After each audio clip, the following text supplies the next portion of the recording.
I'm Rick Harp. This is your APTN News Brief for Tuesday, April 30th. We begin in Winnipeg, where accused Jeremy Skibicki faces 4 counts of first-degree murder in the deaths of 4 Indigenous women. The alleged killings happened in the spring of 2022. Skibicki has pled not guilty to all 4 counts. This week began with pre-trial proceedings. The jury was not in the courtroom. With more on Monday's developments, T.R. Wheatley. Jeremy Skibicki's lawyer spent the first day trying to convince the judge to toss the jury and to make this a standalone judge trial.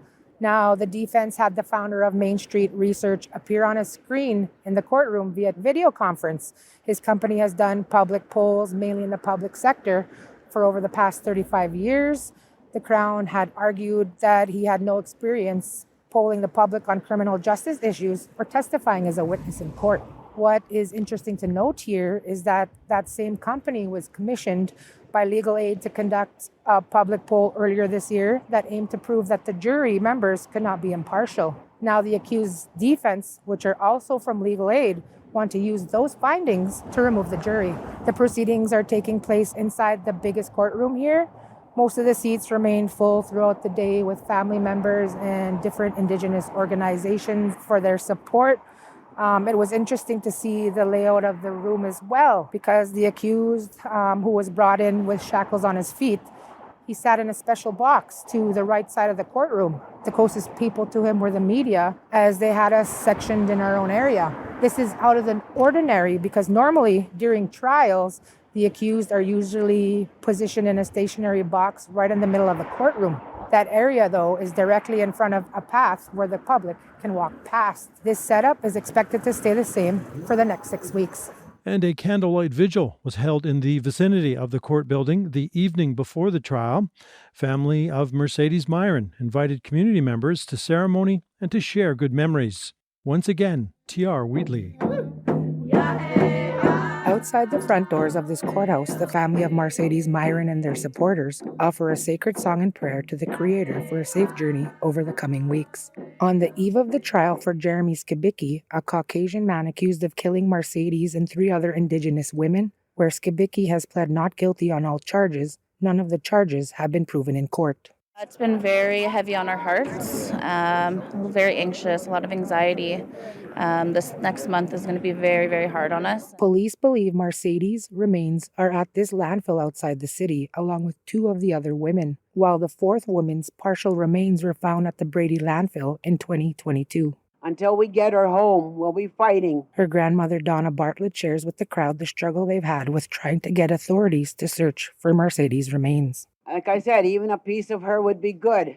We'll have a piece of her at home at least.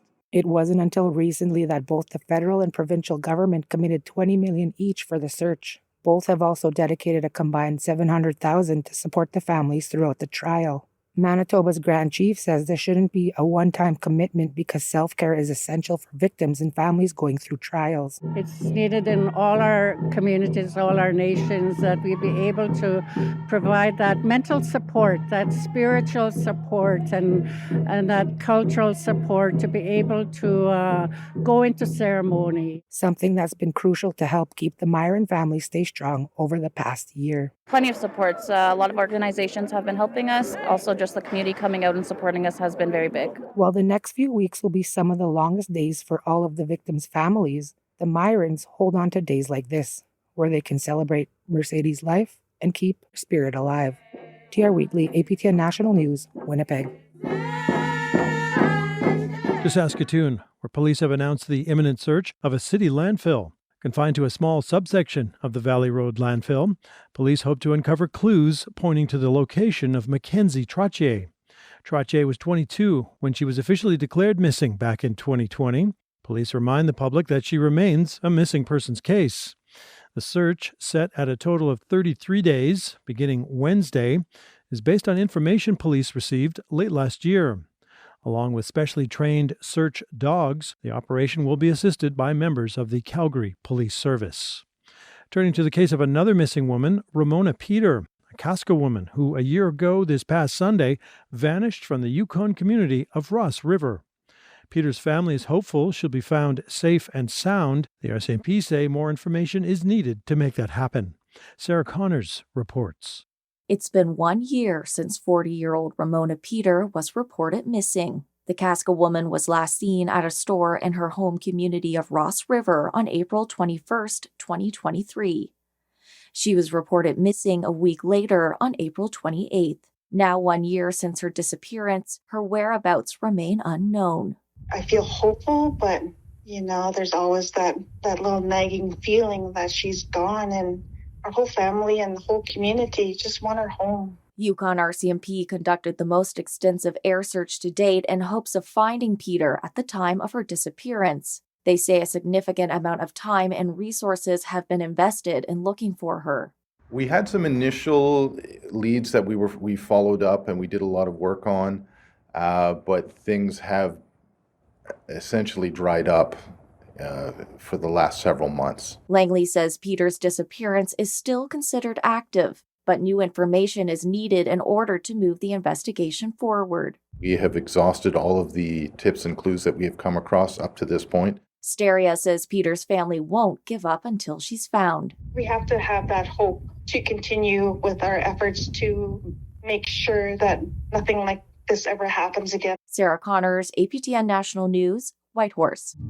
Hi, I'm Dennis Ward, host of Face to Face.